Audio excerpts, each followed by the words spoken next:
நம்முடைய ஆண்டவராகிய இயேசு கிறிஸ்துவுக்குள் மிகவும் அதிகமாக நேசிக்கப்படுகின்றவர்களே, மீண்டுமாக இந்த செப்டம்பர் மாதம் 17ஆம் நாளின் காலை வேளை புதன்கிழமையிலே உங்களை சந்திப்பதில் மிகுந்த மகிழ்ச்சி அடைகிறோம்.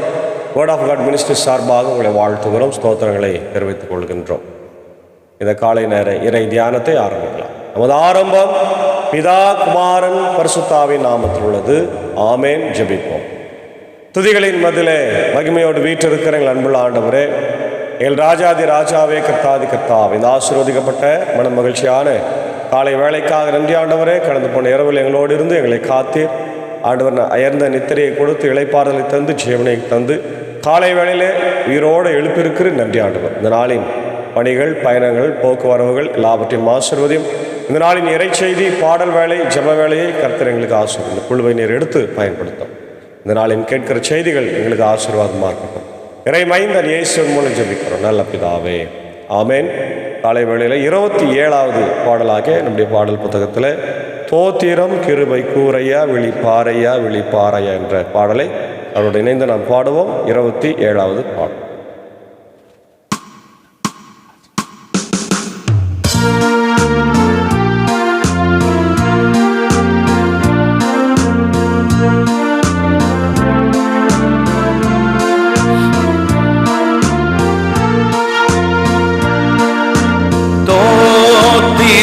கிருபை கோரையா விழிப்பாறையா விழிப்பார் ஐயா, தோத்திரம் கிருபை கோரையா விழிப்பாறையா விழிப்பார் ஐயா, பாத்திரம் மிலாயனை நேத்திரமேன உச்சிதமாய், பாத்திரம் மிலாயனை நேத்திரமேன உச்சிதமாய் காத்து வந்திடும் எனது கர்த்தாதி கர்த்தனே, தோத்திரம் கிருபை கோரையா விழிப்பாறையா விழிப்பார் ஐயா,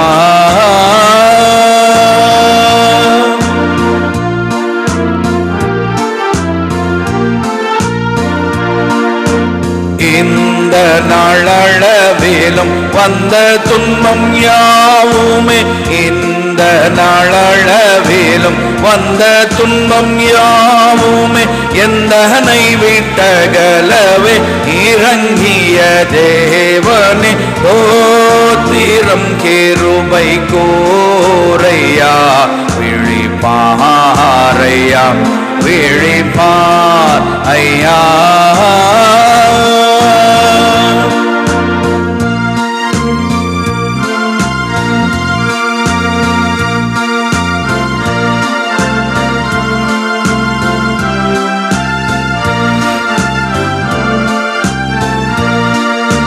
மனதிலும் வாக்கிலும் மட்டில்லாத பாவினான், மனதிலும் வாக்கிலும் மட்டில்லாத பாவினான் எனது தீரகற்றி ஆளும் மேகம்பரநாதனே, தோத்திரம் கிருபை கோரையா விழிப்பாறையா விழிப்பார் ஐயா,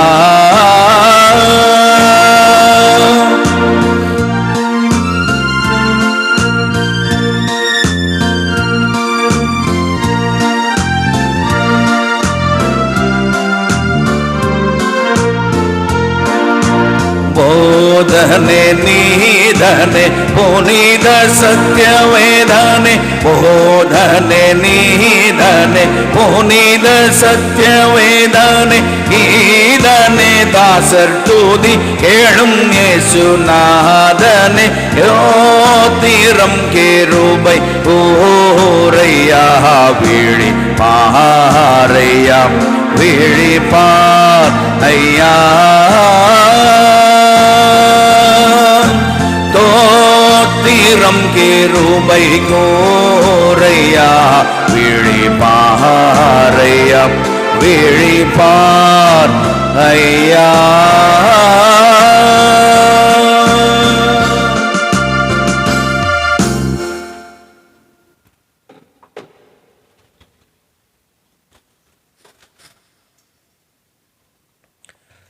கிறிஸ்து இயேசுவுக்குள் மிகவும் அதிகமாய் நேசிக்கப்படுகின்ற அருமையான உடன் விசுவாச குடும்பங்களே, உங்கள் யாவரையும் இறைமைந்தன் இயேசுவின் திருப்பெயரில் இந்த காலை வேளையிலே அன்போடு வாழ்த்தி வரவேற்கிறோம். வேர்ட் ஆஃப் காட் மினிஸ்ட்ரி சார்பாக உங்களுக்கு நன்றிகளை தெரிவிக்கிறோம். இந்த நாளிலும் நாம் தொடர்ச்சியாக ஆமோஸ் புத்தகத்திலிருந்தே பார்க்க போகிறோம். ஆமோஸ் 2ஆம் அதிகாரம். மோவாபு நாடை பற்றியும் யூதா நாடை பற்றியும் இஸ்ரவேல் தேசத்தை பற்றியும் இங்கே ஆண்டவர் பேசுகிறது நம்ம பார்க்கின்றோம். அவருடைய பாவங்களை குறித்து ஆண்டவர் கூறுவது இதுவே: மோவாபு எண்ணற்ற குற்றங்கள் செய்ததற்காக நான் கொடுத்த தண்டனை தீர்ப்பை மாற்றவே மாட்டேன். ஏனெனில் அவன் ஏதோம் அரசனின் எலும்புகளை சுட்டு சாம்பலாக்கினான். ஆதலால் மோவாபின் மேல் நெருப்பை கொட்டுவேன், அது கெரியோத்தின் கோட்டைகளை விழுங்கிவிடும். இரைச்சல், கூச்சல், எக்கால முழக்கம் ஆகியவை ஒரு சேர எழும் வேளையில் மோவாபு மடிந்திடுவான். அந்நாட்டின் ஆட்சியாளனான இடமிருந்து அகற்றி விடுவேன், அவனோடு அதிகாரிகள் அனைவரையும் அழித்து விடுவேன் என்கின்றார் ஆண்டவர். நல்லா கவனிங்க அன்பான தேவனுடைய பிள்ளைகளே, கர்த்தர் இஸ்ரவேல் தேசத்தில் இருக்கின்ற பாவங்களை மட்டுமே சுட்டி காண்பிப்பது அல்ல, எல்லாருடைய தேசத்தில் இருக்கிற பாவங்களையும் அவர் சுட்டி காண்பிக்கின்றார். உதாரணமாக யோனாவுடைய காலத்தில் அசிரியர்கள் அதிகமாய் பாவம் செய்து கடவுளுக்கு விரோதமாய் போனதுனால அசிரியர்களையும் ஆண்டவர் எச்சரிக்க வேண்டும் என்று சொல்லி யோனாவை அங்கே அனுப்பினதை நம்ம பார்க்க முடிகின்றது. அப்போ கடவுள் எல்லாருக்கும் கடவுள். ஆமென். God is God of all the nations. Is not for only the Israel, or is not only for Judah. God is for all the nations because he is God. இங்கே மோவாபு நாட்டு அரசனை எச்சரிக்கிறார். நீ என்ன செஞ்சனா குற்றங்கள் நிறைய செஞ்சிருக்கிற இல்லையா, ஏதோம் அரசனுடைய எலும்புகளை சுட்டி எரித்திருக்கிற அப்படின்னு சொல்லி அவனுடைய அநியாயத்தை சுட்டி காண்பிக்கிறார். 2வது யூதா நாடு. இது யூதர்களுடைய நாடு. ஆண்டவர் கூறுவது இதுவே: யூதா எண்ணற்ற குற்றங்கள் செய்ததற்காக நான் கொடுத்த தண்டனை தீர்ப்பை மாற்ற மாட்டேன். ஏனெனில் அவர்கள் ஆண்டவரின் திருச்சட்டத்தை புறக்கணித்தார்கள், அவருடைய நியமங்களை கடைபிடிக்கவில்லை.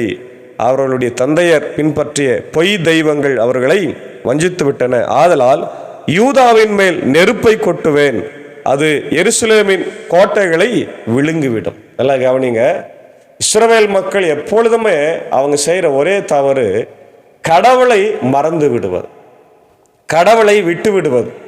விக்கிரகங்களை உருவாக்கி இதுதான் எங்கள் கடவுள், இதுதான் எங்களுடைய வாழ்க்கையில் எல்லாம் செய்தது, இதான் எங்களை வழிநடத்தினது என்று சொல்லி அவங்க செய்கிறாங்க. 2வது கர்த்தருடைய கற்பனைகளை ஒருபோதும் அவங்க மதிப்பதே இல்லை, மறந்து விடுகின்றவர்களாய் இருக்கின்றார். ஆகவே தேவ பிள்ளைகளே, இந்த எச்சரிக்கை இன்றைக்கு யூதாவுக்கு மட்டுமல்ல, நமக்கும் கூட தான் உண்டு. ஏன்னா இன்னைக்கு நம்ம கடவுளை விட்டு விட்டு நிறைய நேரத்தில் அவருக்கு பின் செல்லாமல் நம்முடைய சுய விக்கிரகங்களாகிய நிறைய காரியங்கள் நம்ம செய்து கொண்டு அதுக்கு பின்னாடி ஓடுறோம். குறிப்பாக இன்றைக்கி அதிகமான வேலை செய்யணும் இருந்தாலும் சர்ச்சுக்கு போகிறதில்ல. நம்ம பார்க்குறோம் இன்னைக்கு கிராம சபைகளில் சிட்டியில எல்லாம் நிறைய மக்கள் ஆலயத்துக்கே போகாமல் இருக்கிறதை நம்ம பார்க்க முடிகிறது. இவையெல்லாம் விக்கிரகங்கள் என்று சொல்லப்படுகிறது. மாத்திரமல்ல, கடவுளுடைய வார்த்தையை கடைபிடிப்பதில்லை, அதை படிப்பதில்லை. செல்ஃபோன் பார்க்கறதுக்கு கொடுக்குற நேரம், செல்ஃபோனை ஸ்க்ரோல் பண்ணி பார்க்குற 1 மணி நேரம், 2 மணி நேரம், 3 மணி நேரம், அல்லது தேட்டருக்கு போய் பார்க்குற படம் பார்க்குற 3 மணி நேரம், கடவுளுக்கு 1/4 மணி நேரம் கூட ஒதுக்குவதில்லை. நம்முடைய வார்த்தை, ஆண்டவருடைய வார்த்தையை படிப்பதற்கும் அப்படியே ஆலயத்தில் போய் உட்கார்ந்ததை கேட்பதற்கும் நாம் நேரத்தை ஒதுக்குவதில்லை. சங்கீதக்காரர் சொல்கிறான், சங்கீதம் 27ல், நான் கர்த்தருடைய ஆலயத்தில் ஆராய்ச்சி பண்ண விரும்புகிறேன், ஆகாமிய கூடாரங்களில் 1000 நாளை பார்க்கலும் ஆண்டவருடைய சமூகத்தில் ஒரே நாள் இருப்பது நல்லது என்று சொல்லுது இல்லையா? அப்போ கர்த்தருடைய ஆலயத்துக்கு போவோம் வாருங்கள் என்று சொல்லும்போது நான் மிகுந்த மகிழ்ச்சி அடைந்தேன் என்று சங்கீதக்காரன் தன் வாழ்நாளிலே ஆலயத்தை பற்றி அதிகமாக சொன்னான். 84ஆம் சங்கீதத்தை வீட்டில் போய் படிங்க, வீட்டில் நீங்கள் இருக்கும்போது எடுத்து படிங்க இல்லையா? அதில் தாவீது ஆலயத்தை பற்றிய ஒரு மிகப்பெரிய ஒரு கனவை கண்டிருக்கிறார். அது கோராகு புத்திரர்கள் எழுதினார்கள் ஒரு சரித்திரம் உண்டு, தாவீது எழுதினதாக ஒரு சரித்திரம் உண்டு. யார் எழுதினாலும் ஆலயத்தை பற்றி தாகத்தோடு பேசுகிறாங்க. இப்போ இன்னைக்கு கடவுளை தேடுகிற மக்களாய் நாம் இருக்கிறோமா? உலக பிரகாரமான அழிந்து போகிற செல்வங்கள், பணம், பதவி, பட்டம், மனுஷனுடைய உறவு, இவைகளை நாடி தேடி கொண்டிருக்கிறோமா என்பதை சிந்தித்து பார்க்க வேண்டும். அதனால் ஆண்டவர் சொல்றாரு, நான் அழிச்சிருவேன். இந்த காலை நேரத்தில் கடவுள் நம்ம கொடுக்கிற பெரிய எச்சரிக்கை, நீ ஆண்டவரோடு இல்லை என்றால் அழித்து விடு என்று சொன்னார். மூன்றாவது, இஸ்ரேல் நாட்டுக்கு ஆண்டவர் கூறுவது இதுவே, இஸ்ரேல் எண்ணற்ற குற்றங்கள் செய்ததற்காக நான் கொடுத்த தண்டனை தீர்ப்பை மாற்றவே மாட்டேன். ஏனெனில் அவர்கள் நேர்மையாளரை வெள்ளி காசுக்கும் வறியவரை 2 காலணிக்கும் விற்கின்றார்கள். ஏழைகளின் தலைகளை மண்ணில் புழுதிப்பட மிதிக்கின்றார்கள். ஒடுக்கப்பட்டோரின் நெறியை கெடுக்கின்றார்கள். மகனும் தந்தையும் ஒரே பெண்ணை கூடி என் திருப்பெயரை களங்கப்படுத்துகின்றார்கள். கடன்காரரிடமிருந்து பறித்த ஆடைகளை விரித்து போட்டு எல்லா பலிப்பிடங்களின் முன்பும் கிடந்து கொண்டு அபராதம் விதித்து கிடைத்த மதுவினை தங்கள் கடவுளின் இல்லத்தில் குடிக்கின்றார். பார்த்தீங்களா, கடவுளுக்கு விரோதமான கடுமையான ஒரு விமர்சனத்தை வைக்கிறார், பாவ குற்றச்சாட்டை வைக்கிறார் இல்லையா. முதல்ல என்ன செய்கிறாங்க, ஏழைகளை ஒடுக்குறாங்க. ஏழைகளை ஒடுக்கி அவங்களை நசுக்கி ஒரு ஜோடி செருப்புக்கு அவங்கள வாங்குறாங்க. அடுத்தது விபச்சாரம், கடவுளுக்கு பிடிக்காத ஒரு காரியம், விபச்சாரம், வேசித்தனம் செய்கிறாங்க. அடுத்தது மது குடித்த ஆண்டவருடைய பிரகாரங்களிலே படுத்து கிடக்கின்றார்கள். இது எவ்வளோ பெரிய குற்றம் இல்லையா, ஆலயத்தில் நம்ம செய்கிற தவறு. அன்றைக்கு ஏலியினுடைய பிள்ளைகள் ஹோப்னி, பினேகாசை கர்த்தர் தண்டித்தார். அதனால தான் சாமுவேல் கிட்ட சொல்றார், சாமுவேலே நீ அவங்களுக்கு போய் சொல்லு, ஆசாரியர்கள் அவங்க ஆசாரியர்களாக இருக்கிறாங்க, ஆனால் கடவுளுக்கு விரோதமான காரியத்தை செய்கிறாங்க, அவங்களுக்கு பக்தி இல்லை. ஆசாரியர்கள் ஏன் ஆசாரியர்களாக இருந்தால் தவறு செய்ய முடியாதானே? கண்டிப்பாக பாவம் செய்ய முடியும். ஆனால் அவங்க ஏன் பாவம் செய்தாங்கன்னா, கடவுளை முழுமையாய் அறிந்து கொள்ளவில்லை, கடவுளை அவங்க புரிந்து கொள்ளாதனால அவங்க பாவம் செய்தாங்க. அதனால் தண்டிக்கப்பட்டார்கள். கடைசியில் அவங்க 2 பேரையும் கர்த்தர் கொன்று போட்டார். ஏலி மேலிருந்து விழுந்து பிடரி முறிந்து கழுத்து எலும்பு முறிந்து ஸ்பைனல் கார்டு உடைந்து இறந்து போனார் என்று பார்க்கணும். ஆசாரியர்களுக்கு இந்த கதினா நமக்கு எந்த அளவுக்குன்றதை யோசித்துப்பார். அதனால் எச்சரிக்கையான வார்த்தைகள் காலை வேளையில் நமக்கு வருகிறது. ஆண்டவருடைய ஆலயத்தில் எப்படி நடக்கணும், ஏழைகள்கிட்ட எப்படி நடக்கணுன்றதை நம்ம பார்க்குறோம். அடுத்து சொன்னார், நானும் கேதுரு மரத்தின் உயரமும் கருவாலி மரத்தின் வலிமையும் கொண்ட எமோரியரை அவர்கள் முன்பாக அழித்து விட்டேன். மேலே அவர்களுடைய கனிகளையும் கீழே அவர்களுடைய வேர்களையும் அழித்து விட்டேன். மேலும் எகிப்து நாட்டிலிருந்து உங்களை அழைத்து வந்து 40 ஆண்டுகள் பாலை நிலத்தில் உங்களை வழிநடத்தி எமோரியர் நாட்டை நீங்கள் உரிமை சொத்தாக்கி கொள்ள செய்தேன். ஆண்டவருடைய அந்த வரலாறெல்லாம் சொல்கிறேன். நான் உங்களுக்கு விடுதலை கொடுத்தேன், எகிப்திலிருந்து உங்களை வழி நடத்தினேன், சாப்பாடு கொடுத்தேன், தண்ணி கொடுத்தேன், சாப்பாட்டில் நீங்கள் மண்ணாவை கொடுத்தேன், கறி கேட்டீங்க, காடைகளை எல்லாம் என்னதை தான் நான் உங்களுக்கு கொடுக்கல, எல்லாத்தையும் கொடுத்தேன். எல்லாத்துக்கும் மேலே தேசத்தையே கொடுத்துட்டு நான் இஸ்ரேல் என்ற கானான் தேசத்தை கொடுத்துருக்கிறேன். ஆனால் நீங்கள் எனக்கு விரோதமாக காரியத்தை கலகம் பண்ணீங்க சொல்கிறார். உங்கள் புதல்வர்களுள் சிலரை இறைவாக்கினராய் உயர்த்தினேன், உங்கள் இளைஞர்களுள் சிலரை நாசிர்களாய் தெரிந்து கொண்டேன்.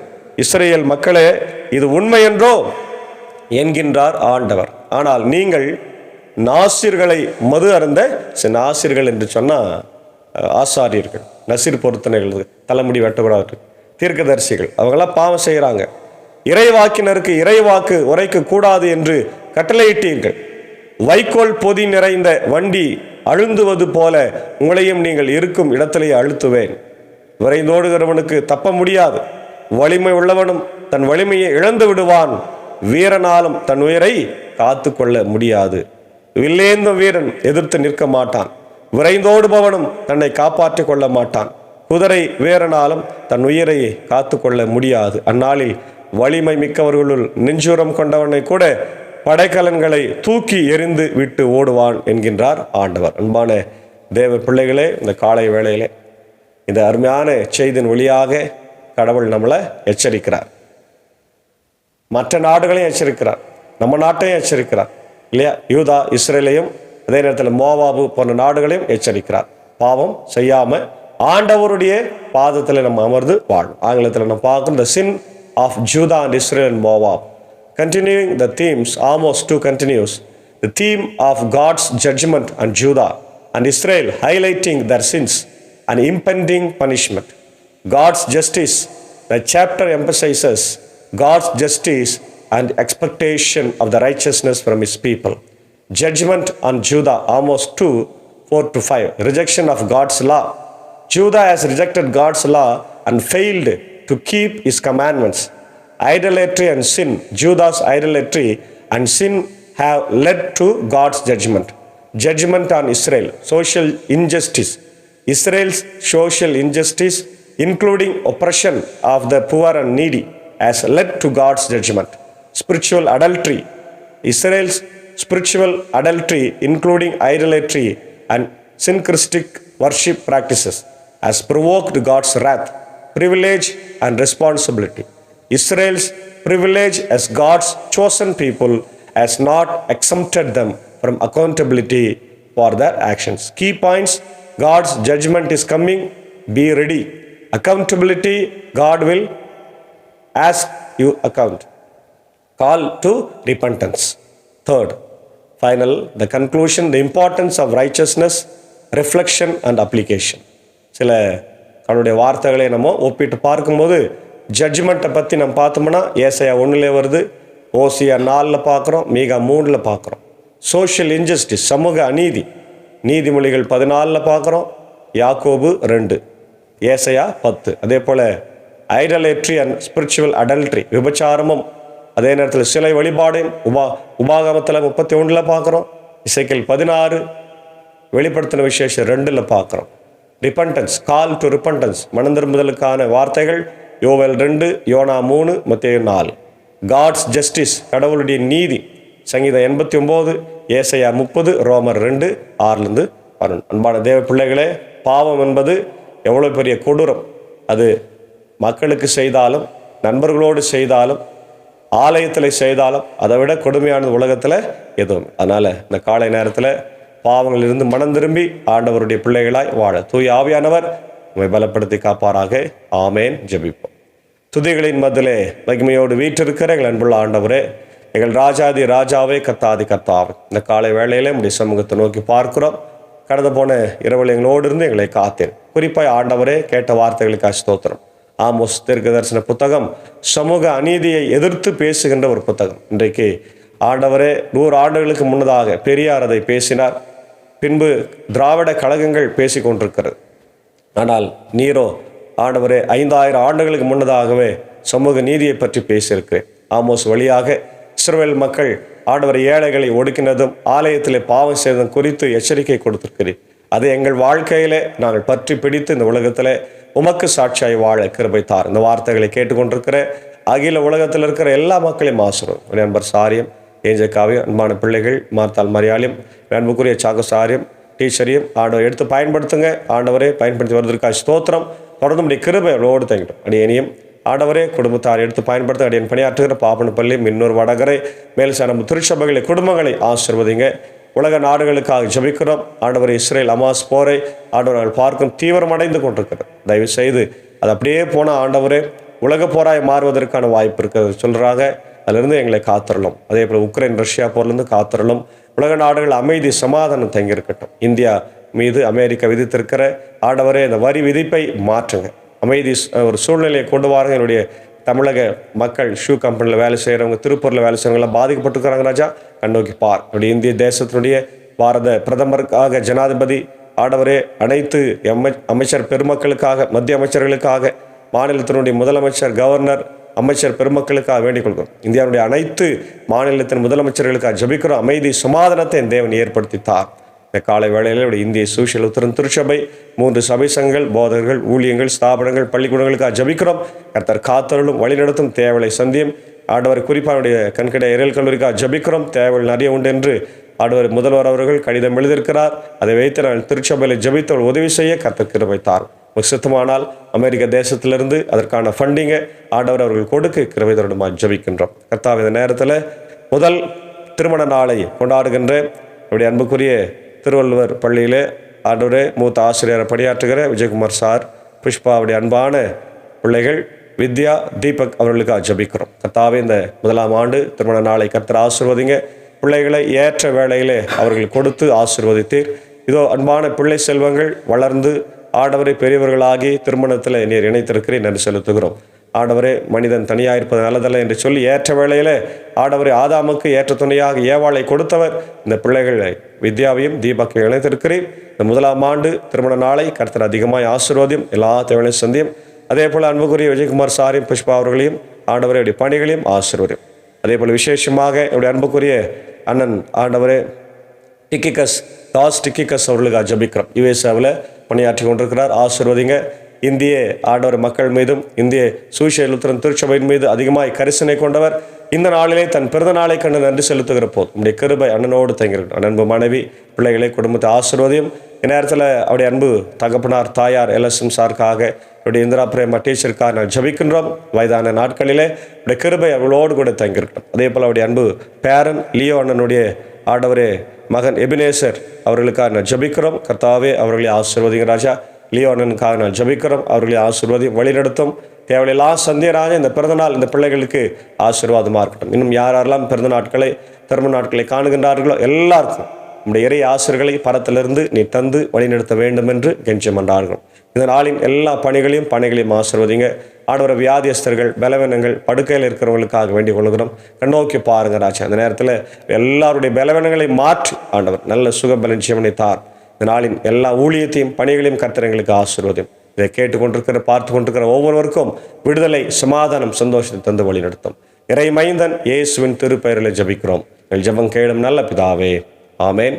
எல்லா வல்ல தந்தை, மகன், தூய ஆவியின் ஆசைகள் இந்த நாளிலே நம் அனைவரோடு கூட இருப்பதாக. ஆமேன். God bless you.